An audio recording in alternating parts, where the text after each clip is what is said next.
All right, guys, welcome back to the channel. This video comes from the Grassroots Army and it's titled Grandpa and Former State Trooper Stands Up to School Board. Now, the reason why I think this video is important and why I wanted to show you guys this video is because his generation is a generation that's dying. They're a dying breed. And I think older people who've lived a life of integrity and worked hard have a lot of wisdom that they could pass on to the younger generations, you know, mine and even younger. And that wisdom today is very much needed, in my opinion.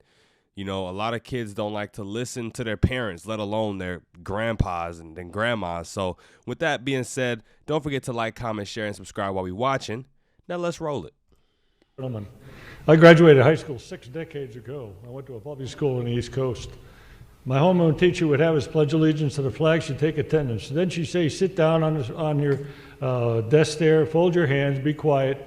And then she would reach for a book on the left-hand side of her desk, and she would read, "The earth is the Lord's and the fullness thereof, the world and they that dwell therein. For he hath founded upon the seas and established upon the floods. Who shall ascend into the hill of the Lord? But who shall stand in his holy place? He that hath clean hands and a pure heart, who hath not lifted up his soul in the vanity, and sworn to see. He shall receive blessings from the Lord and righteousness from the God of his salvation." Psalm 24. Learned that in the public school. I was a state police officer for 23 years. My responsibility was to protect the lives and property of people.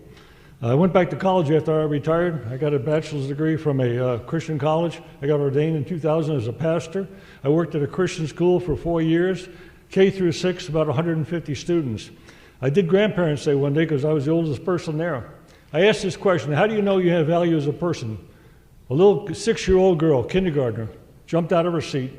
I said, okay, how do you know you have value as a person? She said, because Jesus died for me. That's the only answer. There is no other answer. And a 6-year-old in a Christian school learned that. She probably got it from her parents, but we backed it up in the schools that we were at because we had things that were important to the kids there to develop them emotionally and spiritually. One of the things I believed is when I was doing it, I was just a recess monitor and a lunchroom monitor. That's all I did. And I realized I had the responsibility of those kids in my hands, the physical responsibility of them. This was in 2001 after 9/11. I also remember that I also had another responsibility, and that was to make sure that no one and nothing became a stumbling block to them while they were in my care. To be a teacher and have a responsibility from kids is a really a high calling on teachers. I have a lot of respect for teachers because they're 6 hours a day they deal with children. And parents give them that responsibility, but also with that responsibility goes something else, that they should not become a stumbling block to those children.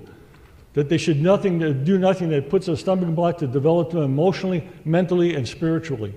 Jesus said to his disciples, he said, it would be better for a person to have a millstone around his neck and be cast into the deep ocean than to make one of these little ones stumble.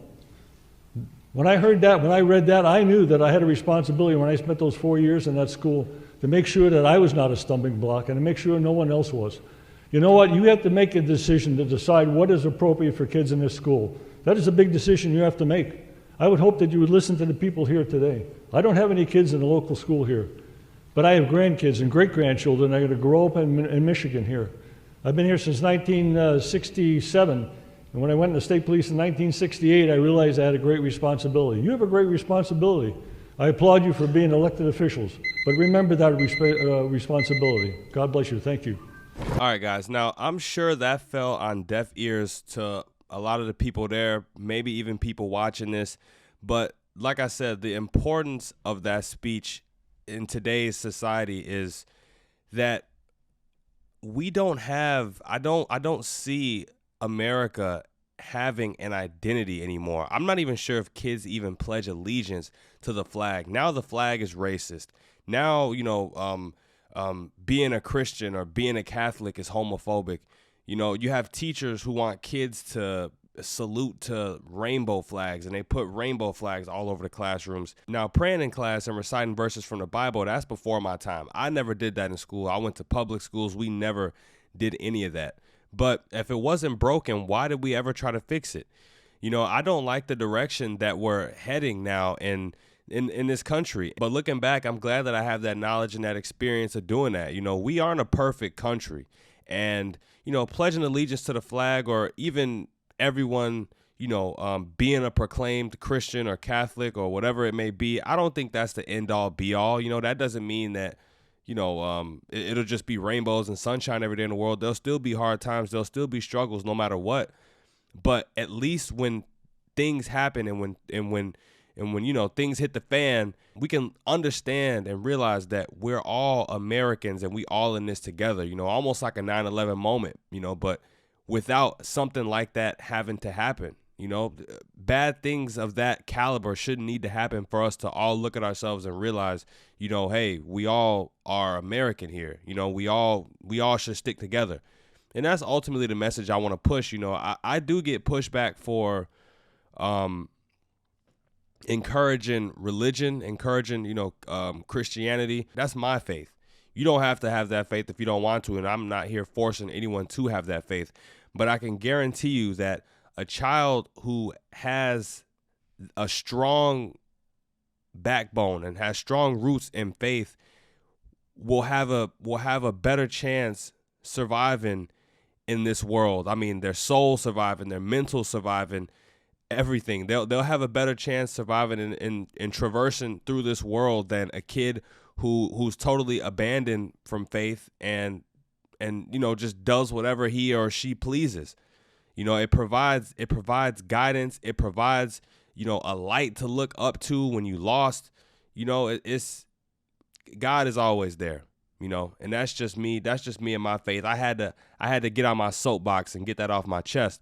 To wrap up this video, like I said earlier, this type of wisdom and these type of testimonies from men and women his age, they're a dying breed, and we have to cherish that wisdom, take that wisdom and implement it, pass it on to the younger generations, because sooner than we think, they'll be gone and it'll only be up to us, But that's it for the video, you guys. Don't forget to like, comment, share, and subscribe when you're at the door. Let me know what you thought about this in the comments down below. Until next time, I'm out of here.